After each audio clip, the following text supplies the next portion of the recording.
আসসালামু আলাইকুম প্রিয় ভাই বোনেরা, আমি জাকির হোসেন ফ্রান্সের রাজধানী প্যারিস থেকে। তো আমি আজকে যে এটা রিপেয়ার করবো সেটা হচ্ছে ওয়াশিং মেশিন। আর ওয়াশিং মেশিনের যে কমপ্লেনটা আজকে আমরা রিপেয়ার করবো সেটা হচ্ছে কোড নাম্বার রিপেয়ার করবো। ওয়াশিং মেশিন থেকে কোনো প্রোগ্রাম কাজ করে না, জাস্ট শুধু কোড নাম্বার চলে আসে। আমরা যে কোনো প্রোগ্রামে দিই শুধু এটার মধ্যে E02 কোড নাম্বার চলে আসে। তো E02 আমরা কীভাবে রিপেয়ার করবো আর এটা এই সমস্যাটা কেন হয় সেটা আমরা এই ভিডিও থেকে জানবো। আর আমার এই ভিডিওগুলো যদি আপনাদের ভালো লাগে থাকে অবশ্যই আমার চ্যানেল সাবস্ক্রাইব করবেন, লাইক করবেন এবং কি কমেন্টের মধ্যে আপনাদের মূল্যবান মতামত আমাকে জানাবেন। আর আমার ভিডিও থেকে যদি আপনারা এই ইজি রিপেয়ারটা এই ওয়াশিং মেশিনের যে কোড নাম্বারে চলে আসে কেন এই এটা ব্লক হয়ে যায়, এটা কীভাবে আমরা ছোটাতে হবে এটা শিখতে চান, অবশ্যই আমার ভিডিওটি শেষ পর্যন্ত দেখবেন আর ইজি রিপেয়ারটা আপনারা শিখে যাবেন।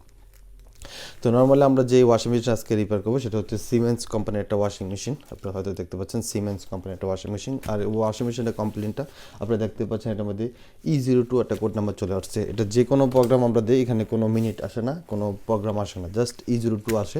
আমরা যেখানেই দিই, যতই ঘোরাই যত কিছু করি, এখানে কোনো প্রোগ্রামে কাজ করে না, প্রোগ্রাম ব্লক হয়ে গেছে। তো সেটা আমরা কীভাবে রিপেয়ার করবো সেটা আমরা এখনই দেখবো। তো ফার্স্টে আমরা সিমেন্সের যে ওয়াশিং মেশিনটা এটা আমরা একদম বটমটা অফ করে দেবো। বটমটা অফ করে দেওয়ার পরে হাতের বাম পাশে যে প্রোগ্রামটা আছে স্যান্টিটেক্স যে প্রোগ্রামটা আছে, এই প্রোগ্রামটার মধ্যে আমরা যে স্টার্ট বটমটা এই প্রোগ্রামটা বরাবর আমরা এখানে করব। তারপর আমরা হাতে চাপ দিয়ে ধরবো এই পুশ বটমটা। পুশ বটমটা চাপ দেওয়া 2 সেকেন্ড থেকে 3 সেকেন্ড রাখার পর আমাদের মেশিনের লকটা ছুটে যাবে অটোমেটিকলি। ছুটে যাওয়ার পর আমরা মেশিনটা অফ, লাইট চলে আসবে এখানে স্ক্যানে, এখানে লাইট চলে আসবে, তারপর আমরা ওটা অফ করে দেবো। তো আমি আবার আপনাদেরকে দেখাচ্ছি, এখনও কিন্তু হয় নাই, কারণ এখন আমি এটা বটমটা পুশ করি নাই, এখনও কিন্তু এটাই এই প্রোগ্রামগুলো E02 চলে আসছে এবং কি এটা কোনো প্রোগ্রামে কাজ করতেছে না। তো আমি আপনাদেরকে দেখাচ্ছি, আপনারা এই জিনিসটা একটু খেয়াল করে করবেন। তো আমরা এই বটনটা পুশ করে রাখবো এবং কি স্টার্ট বটনে দিব। আমরা আরেকবার ট্রাই করব।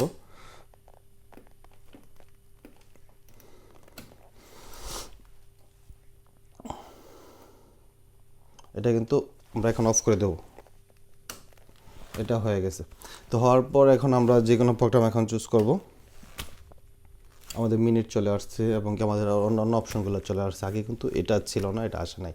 তো ওয়াশিং মেশিনে যদি এরকম কোনো প্রোগ্রাম ব্লক হয়ে যায়, এই ব্লকটা কেন হয় সেটা আমরা অবশ্যই জানবো।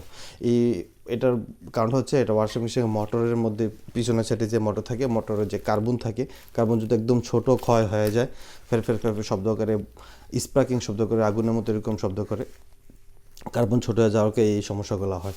এই যে এরকম কার্বন থাকে, এই যে এরকম কার্বন থাকে ওয়াশিং মেশিনের মধ্যে, মোটরের মধ্যে। তো এই কার্বনগুলো যদি ছোট হয়ে যায়, এগুলো বড় আছে, আমি এখন এগুলো চেঞ্জ করব। তো এই কার্বন যদি একদম ছোট হয়ে যায়, একদম ছোট হয়ে যায়, তখনই কিন্তু এই মোটর যখন চলতে না পারবে তখন এই সমস্যাটা হয়।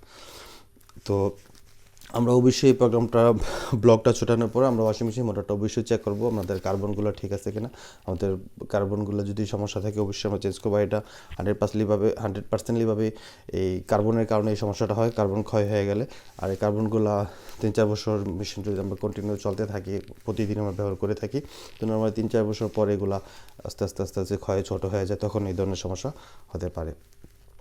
তো যখন এই ধরনের সমস্যা হবে, স্পার্কিং করবে, ফায়ারিং করবে, মেশিন থেকে এরকম ফের শব্দ আসবে মোটর ঘোরার সময়, তখন আমরা যেন এই প্রোগ্রাম ব্লক হওয়ার আগে যেন আমরা এটা রিপেয়ার করবো। আমরা মোটরটার জন্য একটা মেকানিকের দেখাই, অথবা নিজেরা যদি আমরা বাড়ি, আমরা ইউটিউবের অনেক ভিডিও দেখি, ভিডিও দেখলে হয়তো আমরা নিজেরাও এরকম অনেক রিপেয়ার করতে পারবো। তো আমরা এরকম রিপেয়ার আমরা সিমেন্স কোম্পানি থেকে আমরা যেটা কার্বনাইট না যদি আমরা লাগাই দিই, তো আমার মোটর ইনশাল্লাহ ঠিক হয়ে যাবে। আর যদি এরকম ব্লক হয়ে যায়, আমি আবারও বলছি, একদম বটমটা আপনারা যে অফ করে নেবেন। অফ করে নেওয়ার পরে হাতের বাম পাশে সেন্টিনেক্স যে বটমটা আছে, এই প্রোগ্রামটা আছে, এই প্রোগ্রামটার মধ্যে আমরা এই স্টার্ট বটমটা ওই পজিশনে রাখবো। আর এখানে পুশ বটমের মধ্যে যেখানে আমরা যে মেশিনটা স্টার্ট করি, যে পুশ বটমটা এই স্টার্টের বরাবর আমরা চাপ দিয়ে ধরে রাখবো। তা আগে আমরা এটা চাপ দিয়ে ধরে রাখবো, তারপরে ওইখানে আমরা ওই প্রোগ্রামটা চালু করে এরকম 3 সেকেন্ড থেকে 2 সেকেন্ড চালু রাখার পরে আমাদের মেশিনের যে লাইটগুলো এগুলো অটোমেটিকলি চলে আসবে।